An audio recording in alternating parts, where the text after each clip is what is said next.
Yesterday I told you about a deal we made where the other side was basically saying they wanted to change the deal after we allowed them to set the conditions. It was a big trust bust. So the question is, what do you do? Do you break off? Do you blame? Do you end?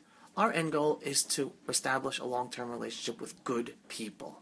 So our strategy was simple. Go into the meeting with a couple of options. Option number one, save the relationship. Save a long-term relationship if it's really worth it. The other options is obviously to end it if there's no way to save it, or some middle ground. So I'm happy to say that we ended up saving the relationship. And this is how we did it. It's very simple.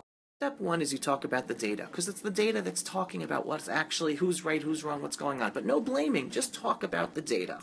Step two is to remind them that it was them who set the data points for the deal, and say that it was our trust in them has been lost because of that. The test was seeing their reaction to that, whether they agreed and felt bad, or whether they would argue that point. If they'd argue that point, you know there's nothing to talk about. If they agreed, then you know you can work together. And they agreed. They agreed it was them, and we trusted them, and it was them who reneged. So in the end, we saved the relationship. We renegotiated the deal and a long-term relationship. Bottom line, figure out if this is a long-term relationship worth solving. And if it is, figure it out. If not, cut your losses and move on. Don't know if you've heard, guys?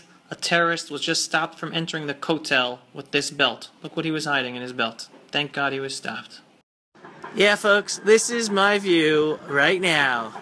You can all be jealous. Holy Jerusalem, folks.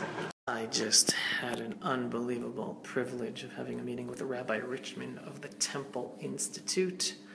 Wow, what a special... I did a live video with him on Facebook, so if you're interested, a short 2-3 minute video hearing Rabbi Richman of the Temple Institute, go to my Facebook page. Worth it.